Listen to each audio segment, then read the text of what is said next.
오늘 찬송 부활절이니까 160장 무덤에 머물러 찬송 하나 하겠습니다. 볼륨 크게 해주세요. 무덤에 머물러 예수 내 구주 새벽이 가렸네 예수 내 주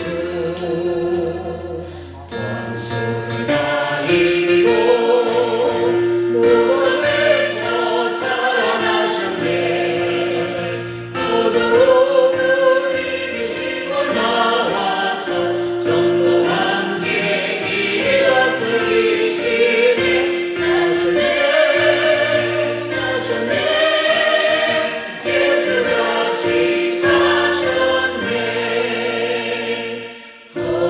헛되이 지키네 예수 내 구주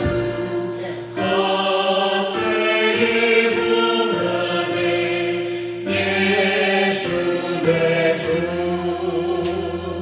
원수를 다 이기고 무덤에서 살아나셨네 모두 오늘 이기시고 나와서 전도 함께 길을 다스리시네 사셨네 사셨네 예수 다시 사셨네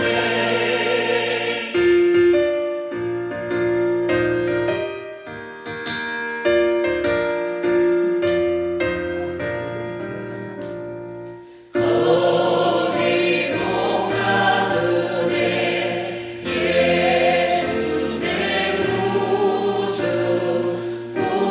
우리를 살리네 예수 내 주 원수를 다 이기고 무덤에서 살아나셨네 모두 오늘 이기시고 나와서 전도 함께 길을 다스리시네 사셨네 사셨네 예수 다시 사셨네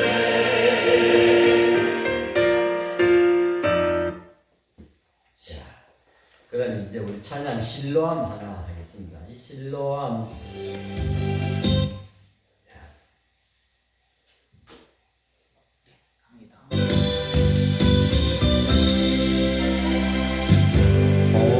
어두운 밤에 간밤에 새벽을 찾아 떠난다 종이 울리고 바위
속에서 깨지 않게 하소서.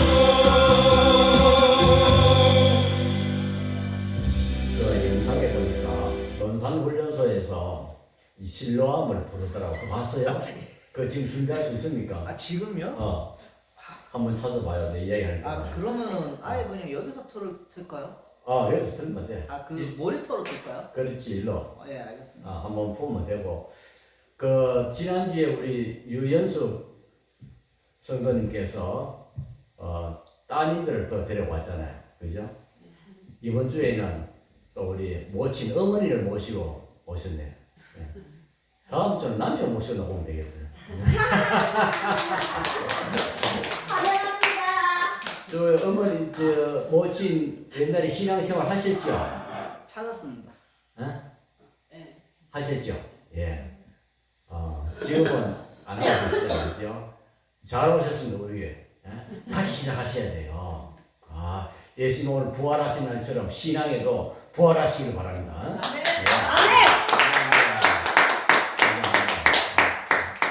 우리 작지만 아름다운 거예요.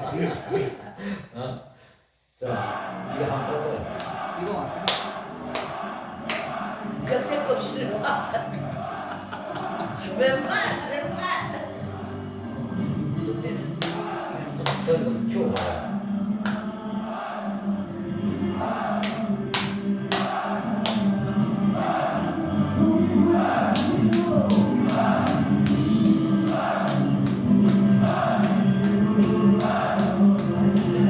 젊은이들이 참 에너지가 넘친다 그지?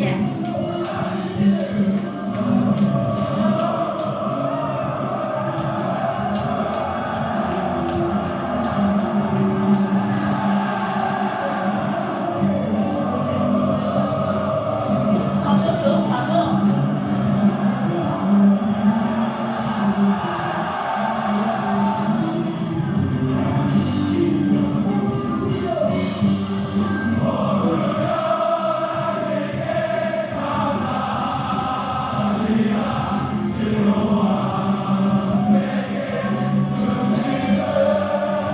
야구장에 발전거리가 물고기가 떴습니까?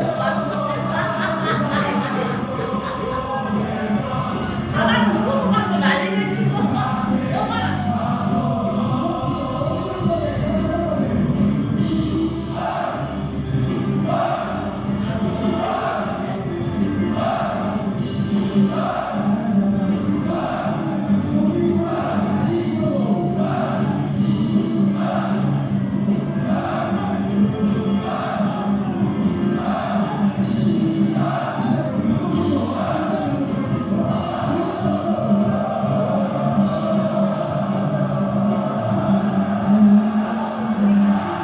자, 여기까지 합시다. 우리 찬송. 보기만 봐도 에너지가 막 에너지가 저변을 팍팍 같아요. 챙긴다. 예. 예. 171장 하나님 독생자 하나님의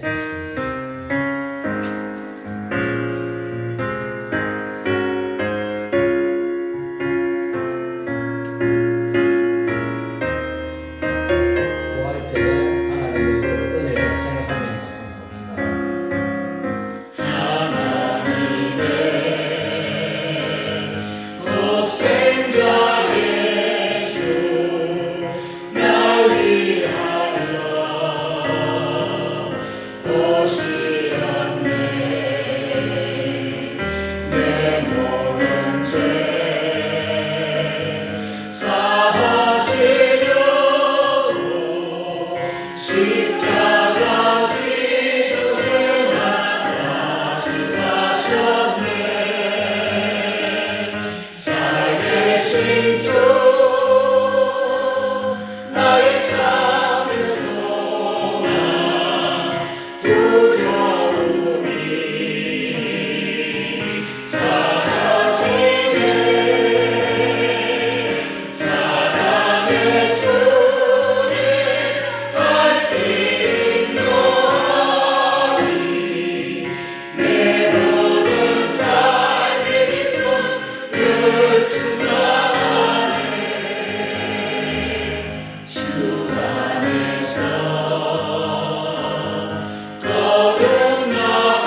되고 전쟁과 고통 속에서 실망하는 지구촌 이웃들에게 복음이 되기를 기도합니다. 오늘 부활절에 계란을 준비했습니다. 월상월하 월평리에 부활을 상징하는 계란으로 부활의 소식을 알리고자 합니다. 계란을 포장하는 일에 모두 힘써 모아주시고 계란 7판을 우리 연지는 조현장 집사님 가정에서 건물해 주셨습니다. 축복합니다. 김양희 목사님께서는 이제 은한교회 부활절 절기 때마다 또 말씀 사역으로 출탁하셨습니다. 자, 이제 또 귀한 새로운 또 우리 모친 또 오셨고 예수의 부활을 감사하고 기뻐하며 함께 예배 드리도록 하겠습니다. 부활절 공동체 예배를 위한 공동 기도문을 함께 드리면서 하나님 앞에 예배로 나아가겠습니다.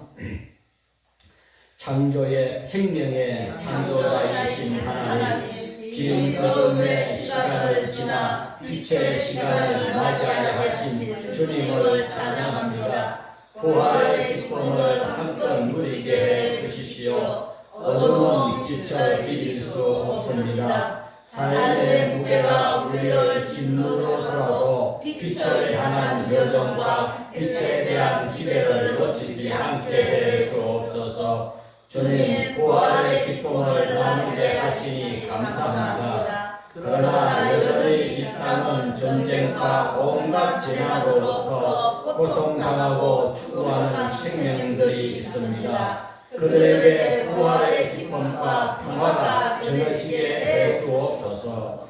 주님, 지금 이 시간을 여는 우리의 예배를 받으시옵소서. 주 예수 그리스도의 이름으로 기도드렸습니다. 아멘. 찬송 161장입니다.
교동문 제133문 부활절 읽기입니다.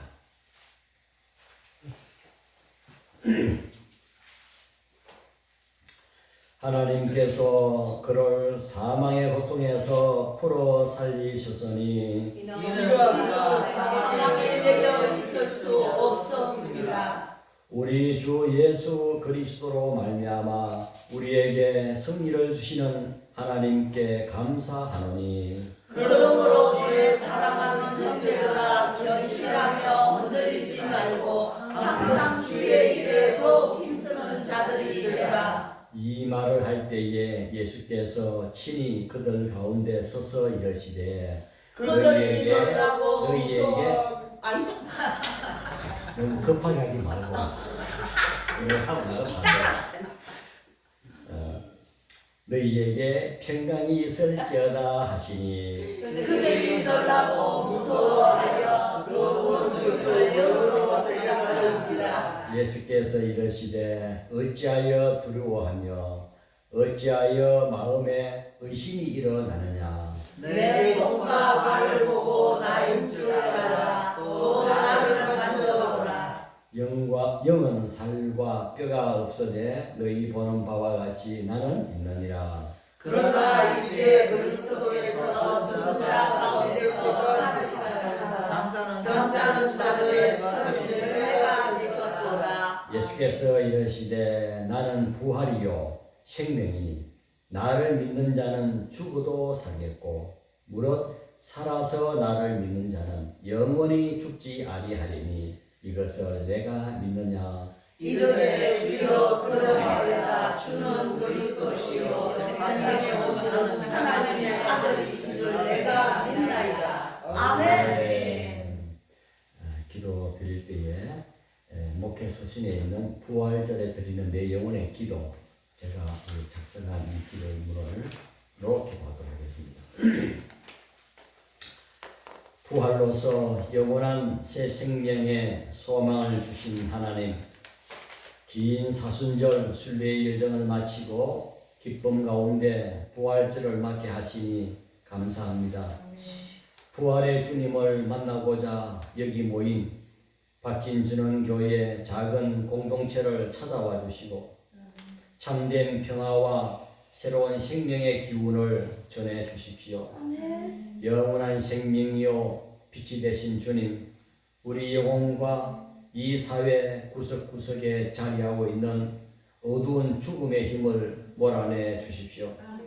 모든 생명들이 하나님의 자녀된 모습을 회복하게 하시고 진리를 따라 살게 해 주십시오. 부활하셔서 생명의 희망이 되신 예수 그리스도의 이름으로 기도드립니다. 아멘. 찬송 159장.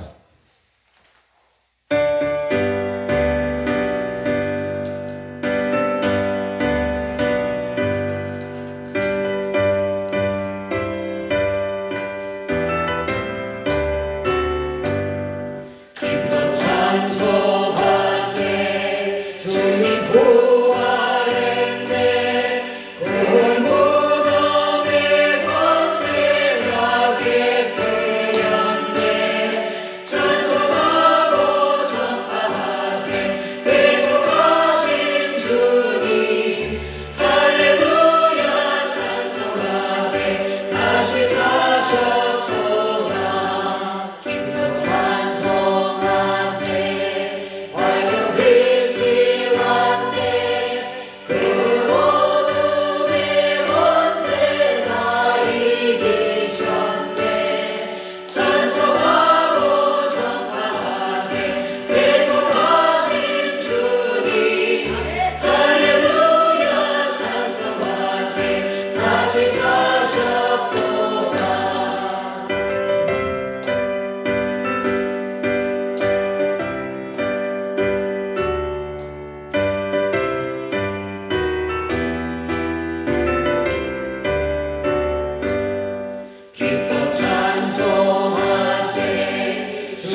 21절에서 43절까지.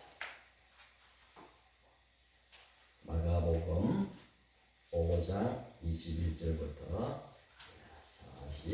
43절까지 제가 봉독해 드릴 때 그 말씀의 내용을 찬찬히 마음으로 익혀가시면 되겠습니다.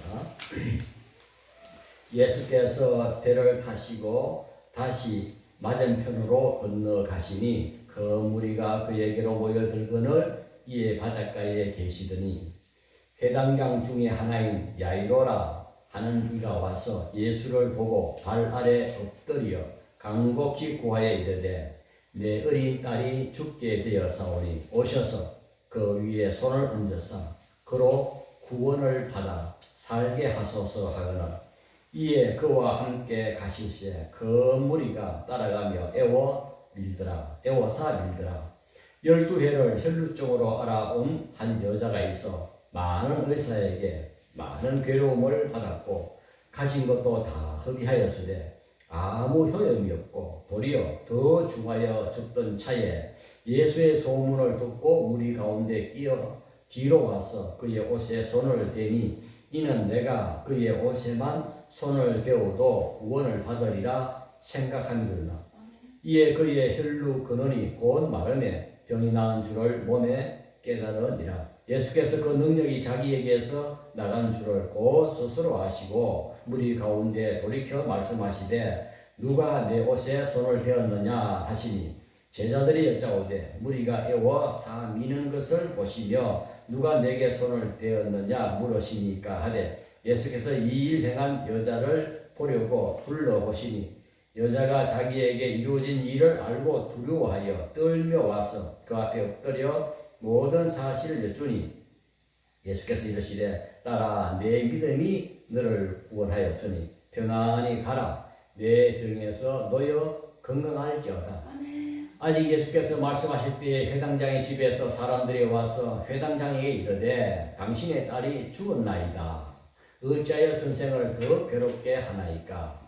예수께서 그 하는 말을 곁에서 들으시고 회당장에게 이르시되 두려워하지 말고 믿기만 하라 하시고 베드로와 야고보의 형제 요한 외에 아무도 따라오며 허락하지 아니하시고 회당장의 집에 함께 가사 떠드는 것과 사람들이 울며 심히 통곡함을 보시고 들어가서 그들에게 이르되 너희가 어찌하여 떠들며 우느냐. 이 아이가 죽은 것이 아니라 잔다 하시니 그들이 비웃더라.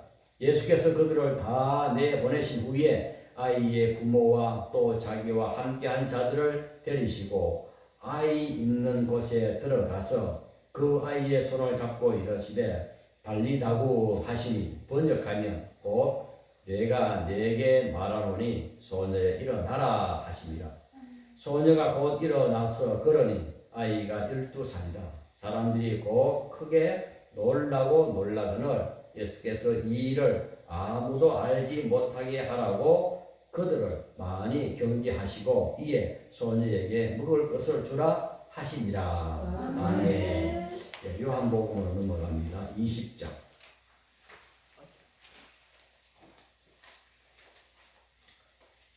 24절부터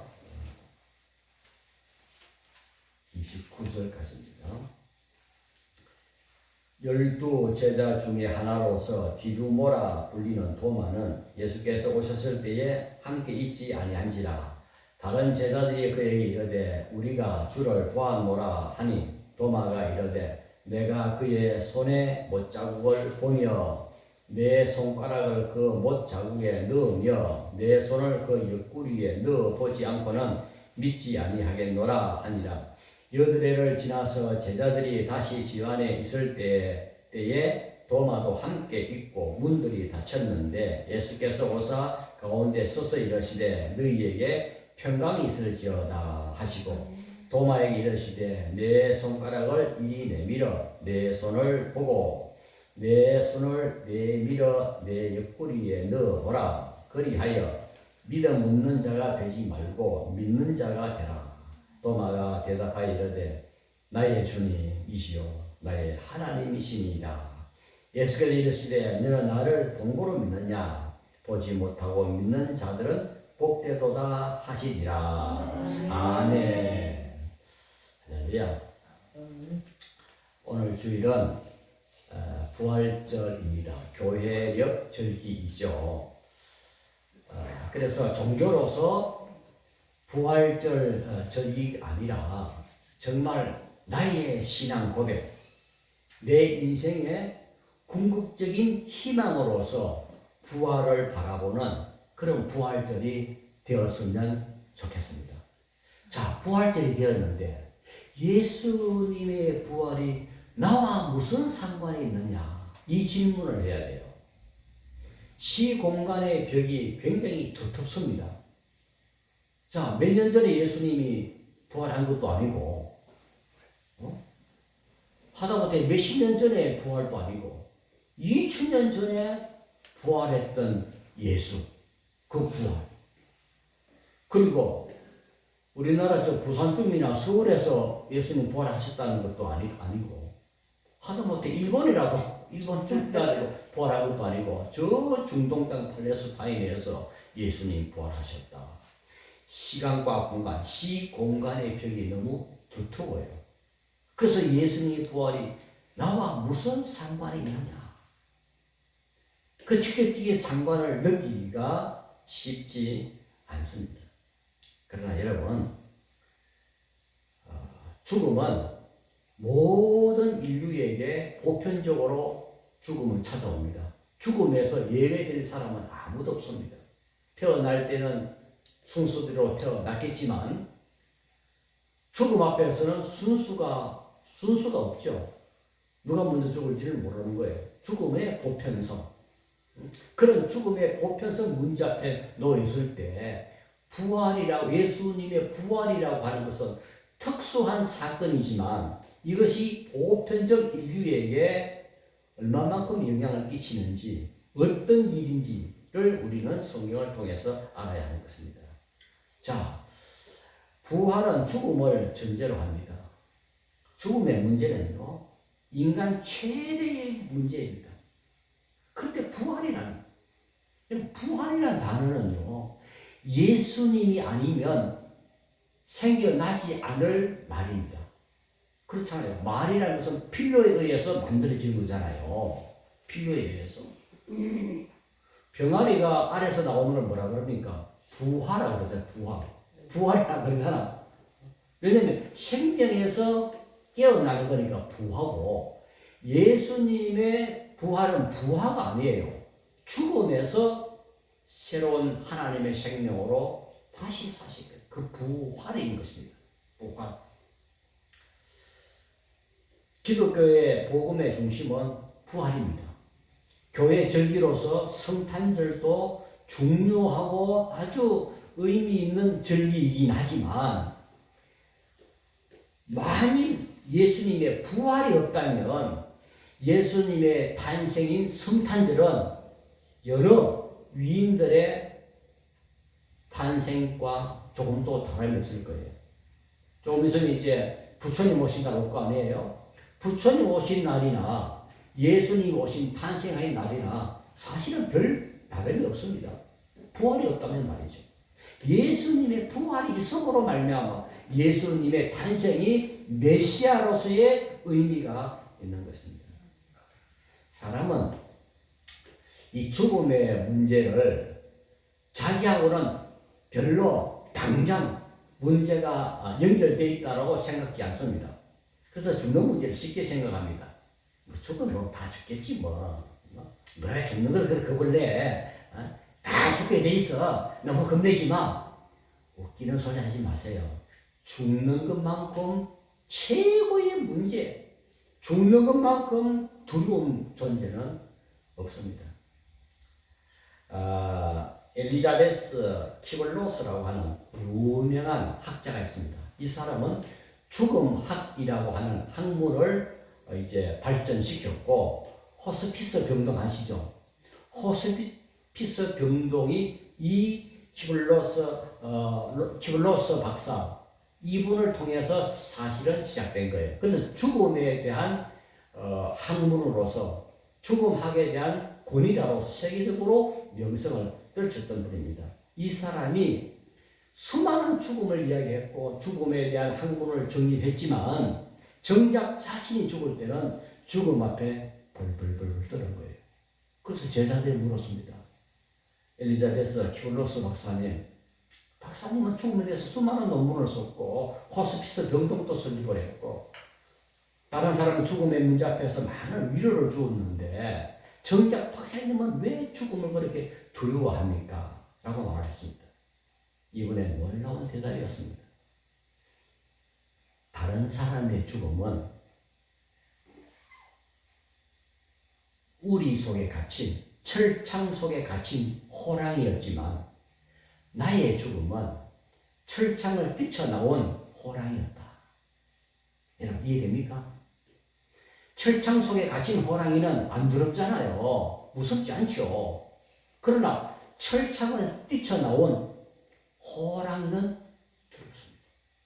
그러니까 남의 죽음에 대해서는 말은 또 죽는다 그러면 죽으면 되지 죽으면 끝나는 거지 쉽게 죽음을 이야기하지만 내 앞에 죽음이 왔을 때 내가 그 죽음 앞에 섰을 때는 그 죽음은 우리를 뛰쳐나온 호랑이라는 거예요. 여러분 죽음 앞에 자신 있습니까? 저도 두렵습니다. 사실은 무서워요. 그러나 신앙이 뭡니까? 죽음에 대한 답을 얻는 겁니다. 죽음에 대한 새로운 시각을 갖게 해주는 것이 예수의 부활입니다. 죽음 이후에 어떻게 될 것인가? 이 죽음의 문제를 내가 해결할 수 있느냐? 종교는 바로 이 질문에서 시작됩니다.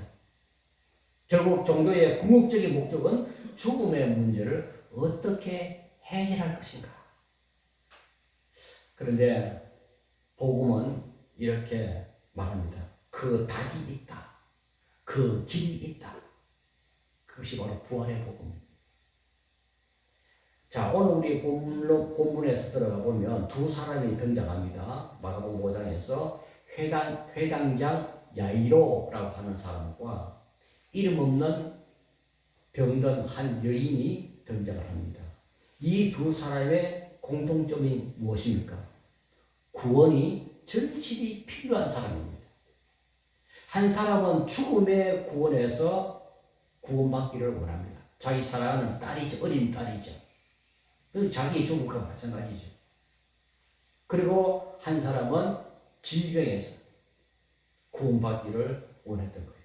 자, 먼저 야이로라고 하는 사람을 먼저 보겠습니다. 죽음 앞에 선 인간의 모습입니다. 마가복음 5장 23절에 보니까 야이로는 예수님께 와서 간곡히 말을 하기를 내 어린 딸이 죽게 되어사오니 오셔서 살려주십시오. 이건 단순한 부탁이 아닙니다. 그 앞에 말씀처럼 간곡히 생사가 걸린 문제이기 때문에 절규하는 것입니다. 여러분, 바로 이렇습니다. 인간이 직면하는 가장 근본적인 문제는 죽는 문제입니다. 여러분도 반드시 우리도 그 죽음 앞에서 맞닥뜨리게 될 겁니다. 저보다 연세 많은 분들에게 대단히 죄송합니다. 용서하십시오. 저도 이제 죽음의 문제를 종종 생각합니다. 하나님 앞에 가야 되잖아요. 저는 80을 기준으로 삼습니다만, 그래, 될지, 내일 어떻게 죽을지 모르겠는데, 80을 기준으로 삼더라도 13년밖에 남지 않았습니다. 살 거 없습니다, 여러분. 저는 어릴 때 전도사 시절에 그랬어요. 70만 살아도 되겠다. 이렇게 생각했거든요. 그래서 나는 그거 수정을 했습니다. 야, 이거 너무, 내가 철없이 했는 소리다. 안 되잖아요. 그러나 반드시 죽음 앞에 내가 맞닥뜨릴 그때가 오는 것입니다. 그 먼 미래로 막연히 밀어놓고 그냥 살 것이 아니라는 거예요. 제가 몇 번 설교 때 소개했잖아요. 저는 두 개의 단어를 꼭 기억한다고요. 하나는 뭡니까? 메멘토 모리. 뭡니까? 죽음을 기억하라. 죽음을 기억하라.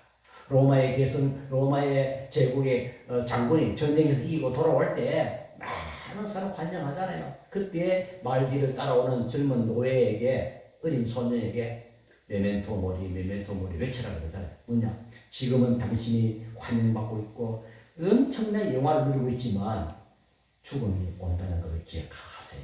그러니까 겸손하라 그 뜻이에요. 메멘토 모리. 또 하나는 뭡니까? 카르페 디엠. 카르페 디엠을 그러죠. 카르페 디엠. 이거 뭐냐? 오늘을 살라. 현재를 즐겨라. 여러분, 오늘을 살아야 돼. 오늘을 행복하게 살아야 돼. 내일 죽을지 모릅니다, 우리가. 그래서 오늘 내가 살아있는 동안에 오늘이 나의 인생입니다. 오늘이 내가 살고 있는 이 날이에요. 이 날을 즐겁고 감사하고 행복하고 자유하게 살아라. 이 말입니다. 회당장 야이로에 따른 죽어갑니다. 아니, 죽었습니다. 끝난 얘기입니다. 그러나 예수님은 그 집으로 들어가서 죽은 아이의 손을 잡습니다. 사람들은 어떻게 되나 궁금합니다. 이미 아이는 죽었어요. 그런데 예수님 이 아이는 죽은 것이 아니라 잔다. 자면 깨우면 되잖아요. 근데 사람들의 눈에는 죽은 거예요. 실제로 죽은 거예요. 그렇지만 예수님은 생명의 주권자는 하나님인 것을 안 하기 때문에. 네? 주인이 마음대로 하잖아. 생명의 주인은 내가 안 해. 여러분, 만약에 생명의 주인, 내가 주인이 붙으면 내가 살고 싶은 만큼 살아야 되잖아요. 그런데 내가 생명의 주인이 아니에요. 하나님이 주인이기 때문에 언제 거두어갈지 모르기 때문에 우리는 생명 앞에 겸손해야 돼요. 마가복음 5장 41절에 달리다고 소녀 일어나라 하는 것이죠. 그래서 소녀를 깨웁니다. 죽음의 끝입니다. 다시 생명의 시작입니다. 이 장면은 단순히 기적이 아니라 이것은 예수님의 부활의 예고편이다. 그리고 이것은 복음의 실체를 미리 보여주는 사건이다. 또 한 사람 소개했다 그러죠. 혈루증 앓는 여인, 하혈을 하는 질병을 앓고 있었어요. 이걸 고쳐보려고 여러 의원을 다녀봤지만 돈만 다 날리고 병은 더 깊어져 간 거예요. 그러니까 이 여인에게 절망은 이루 말할 수 없겠죠. 돈도 다 흘려보내고 계속 몸은 더 질병으로 악화되어 있고 이 여인이 등장합니다. 얼마나 고통스러웠겠습니까? 현실의 고통에 빠져 있습니다. 이 절망적인 현실, 이 현재의 문제에서 나를 구원해 줄 분은 누구인가? 여러분, 기독교의 복음은요, 죽은 이후에 천국 가는 그런 복음만 말하는 게 아니에요. 그것도 우리가 궁극적으로 이루어질 구원이지만 기독교의 구원은 죽어서 천당 간다. 이것만 한다면 이거는 문제가 있어요. 기독교의 복음은 영혼 구원뿐만 아니라 우리가 살아가면서 삶에서 겪는 모든 문제로부터의 구원을 의미합니다. 그래서 성경 보십시오. 구약성경 출애굽기에서 보면 하나님은 이스라엘 백성들을 예굽에서 현실적인 고통에서 탈출시켜 주십니다. 해방시켜 주십니다. 그리고 가나안 땅을 향해서 그들을 인도하십니다.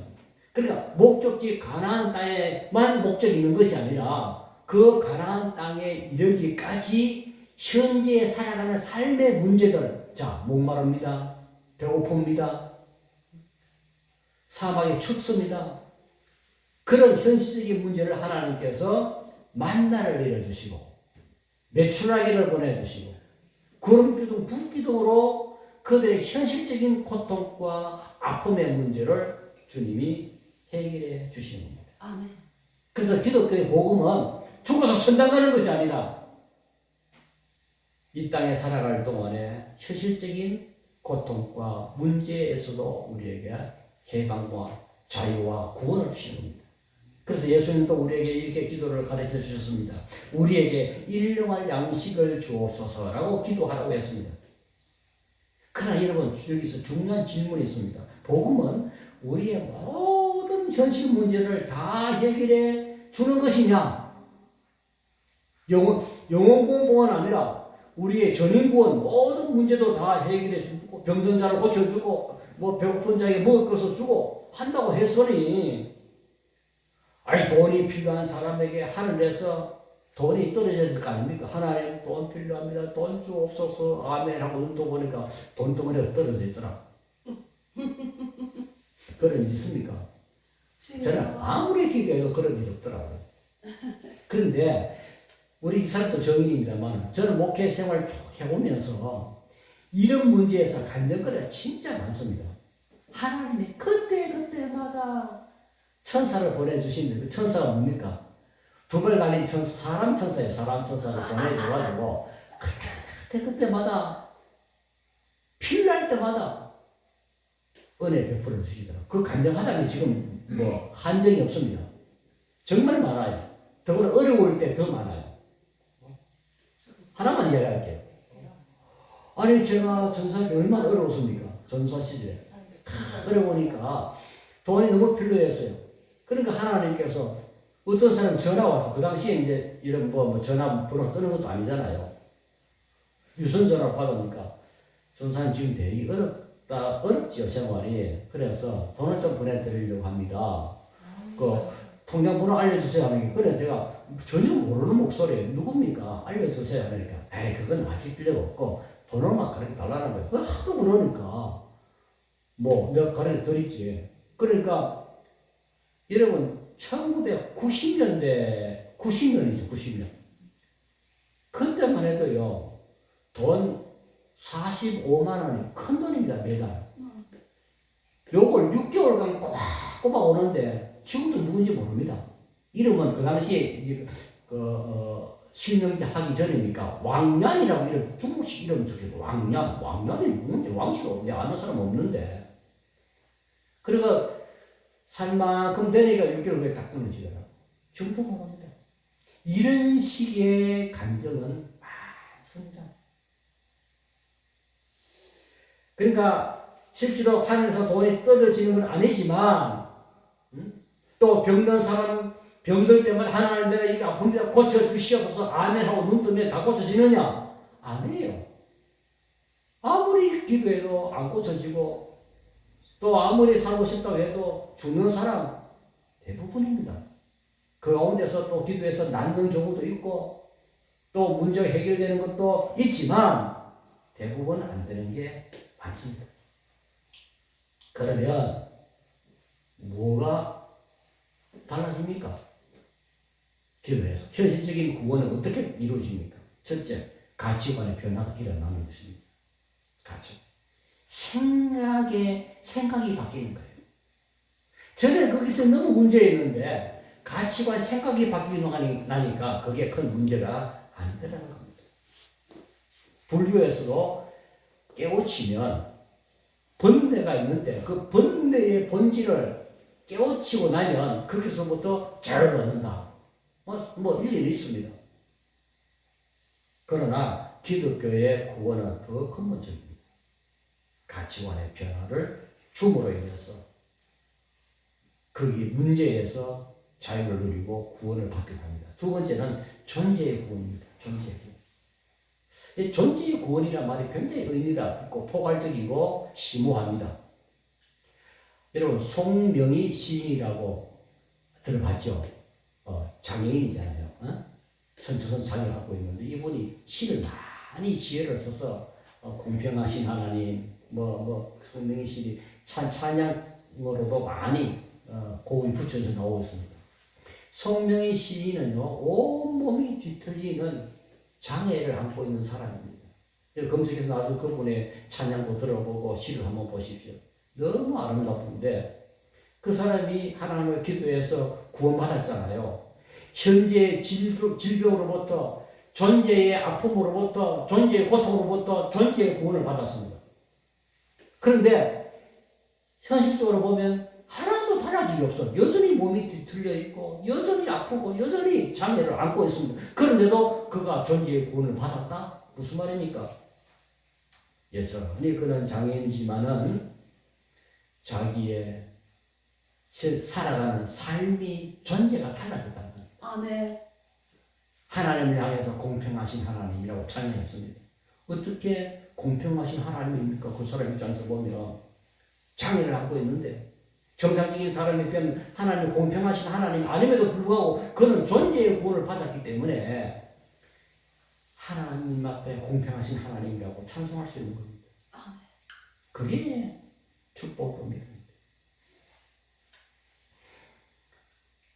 오늘 예수님은 혈육적 앓는 여인을 향해서 말씀하십니다. 따라 내 믿음이 너를 구원하였다.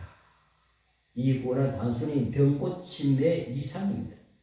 그로부터 그 여인은 전인적인 구원을 경험해 갔을 것입니다. 야이로와 이 이름 없는 여인 두 사람의 공통점이 또 하나 있었는데 바로 믿음입니다. 믿음으로 구원을 받았다. 여러분 불교에서 믿음 이야기 안 합니다. 깨달음 이야기 하죠. 그죠? 수행해서 깨달음으로 해탈한다고 합니다. 그러나 기독교는 깨달음이 아니라 믿음으로 구원한다. 믿음이 뭡니까? 하나님의 구원 방법입니다. 자, 근데 여러분 믿음으로 구원받는다. 이 믿는다는 것은요. 두 가지 의미가 있습니다. 하나는 굉장히 쉬운 겁니다. 믿어보면 되잖아. 아니 믿음으로 구원받는다 그러면 하나는 믿어버리면 되잖아요. 그럼 뭐 그러고 간단한데. 근데 또 하나 믿음은요 굉장히 어렵습니다. 아무리 믿고 싶어도 안 믿겨지는데 이게 문제잖아요. 믿음은 굉장히 쉬우면서 굉장히 어렵다. 이게 아주 율배반적인데 모순된 것처럼 보이죠. 역설인데 굉장히 어렵고 굉장히 쉽다. 굉장히 쉽다는 것은 뭐예요? 믿어버리면 됩니다. 내가 이성훈 집사를 믿어버리면 됩니다. 저 사람은 정상적인 집사다. 선만한 인간이다. 믿어버리면 됩니다.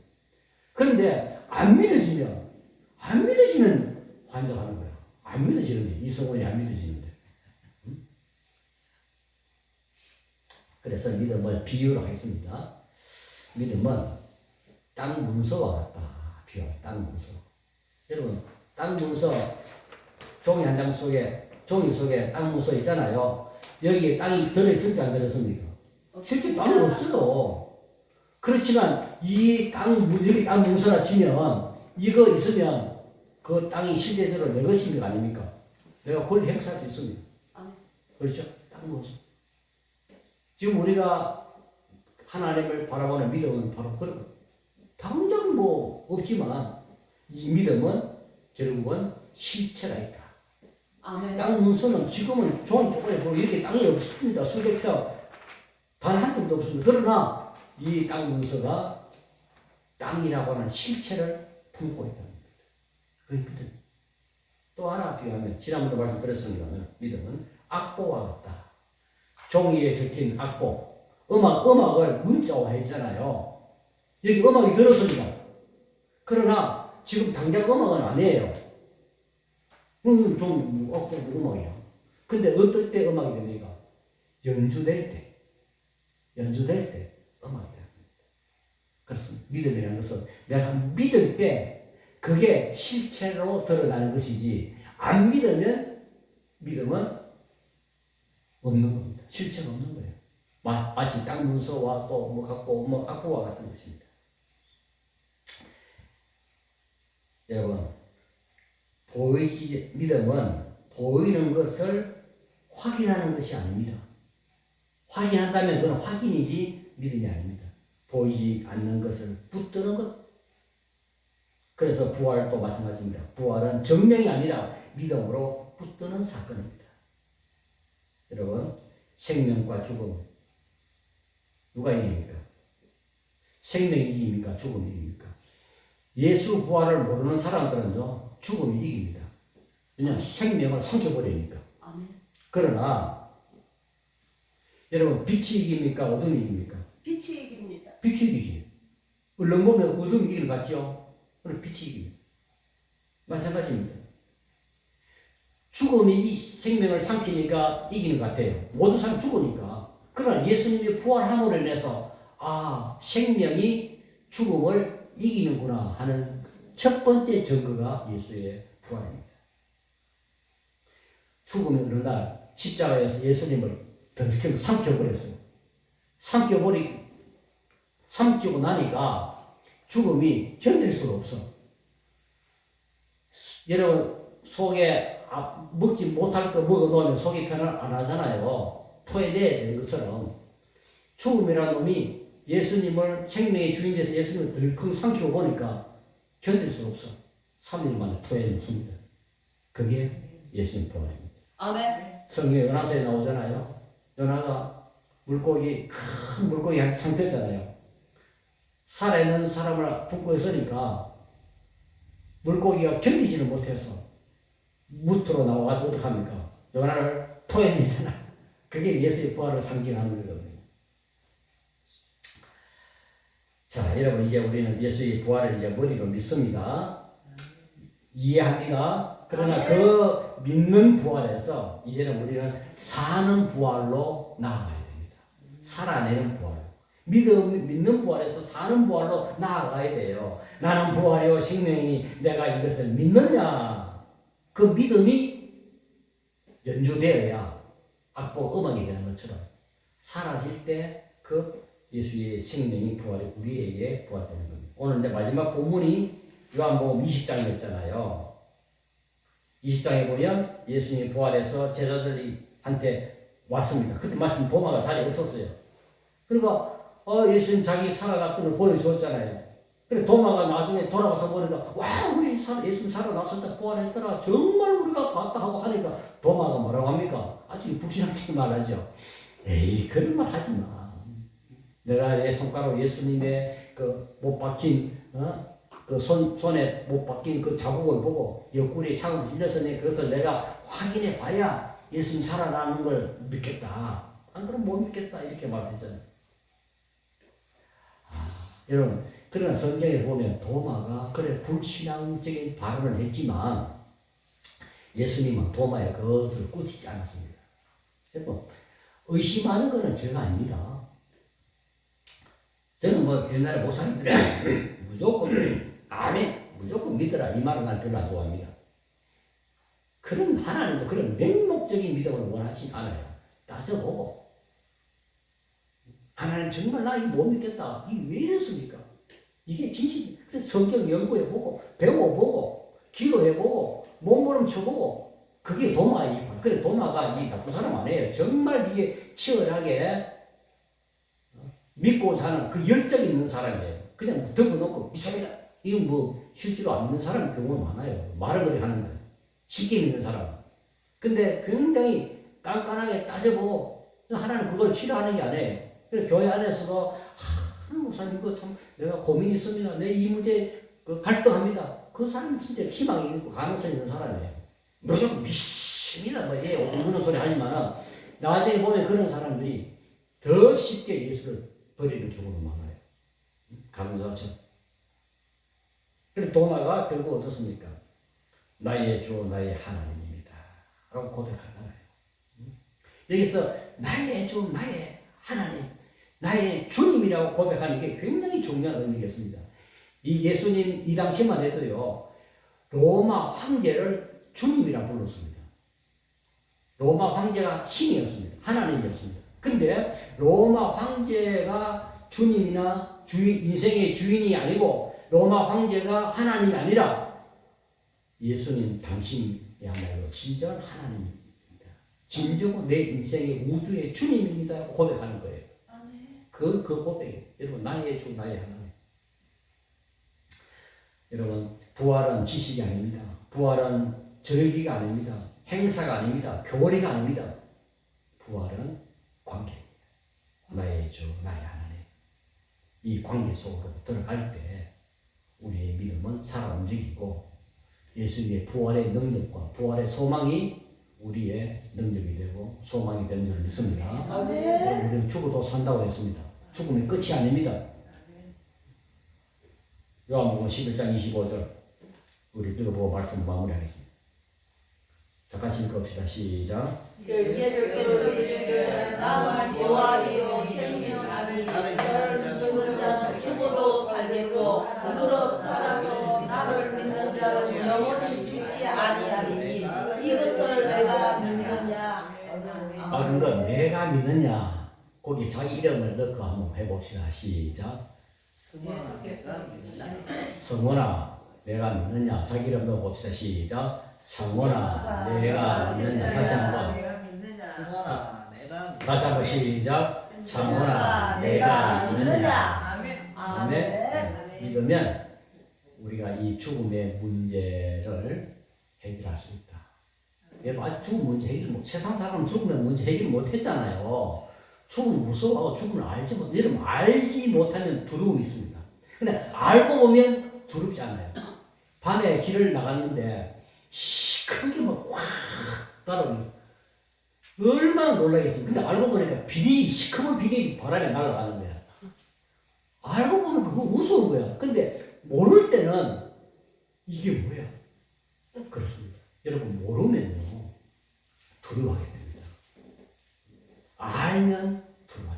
여러분 우리는 이 성경을 통해서 예수 그리스도의 부활을 통해서 죽음이 뭔지 진정한 삶이 뭔지 우리가 죽음이 어떻게 되는지 죽음 이후에 어떻게 되는지를 복음에서 배우게 되니까 알게 됩니다. 믿게 됩니다. 그러면 두려움이 없어지겠죠. 아멘. 나는 반드시 죽는다. 그러나 내가 죽음이 어떻게 된다. 알게 되면 두렵지 않다는 겁니다. 기도하겠습니다. 하나님 아버지, 나의 주 나의 하나님이십니다. 라고 기도했던 이 도마, 생명의 주인 되시는 하나님을 믿습니다. 우리는 죽음 앞에 두려워 떱니다. 그리고 여러 가지 살아가는 삶의 현실 속에서 문제 앞에 두려워 떱니다. 불안해합니다. 그러나 내 인생의 주인, 내 생명의 주인 되시는 하나님을 만나게 될 때 우리는 모든 두려움에서 자유하게 되고 해방되고 구원받게 됨을 믿습니다. 아멘. 구원받고 자유한 백성으로 살게 하옵소서. 아멘. 예수 그리스도의 이름으로 기도하옵나이다. 아멘. 찬송 172장 아까 불렀습니다만 한 번 더 하겠습니다.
두려워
맞이해서 부활의 소망 가운데 살게 하시고 자유 주시고 구원해 주심을 감사합니다.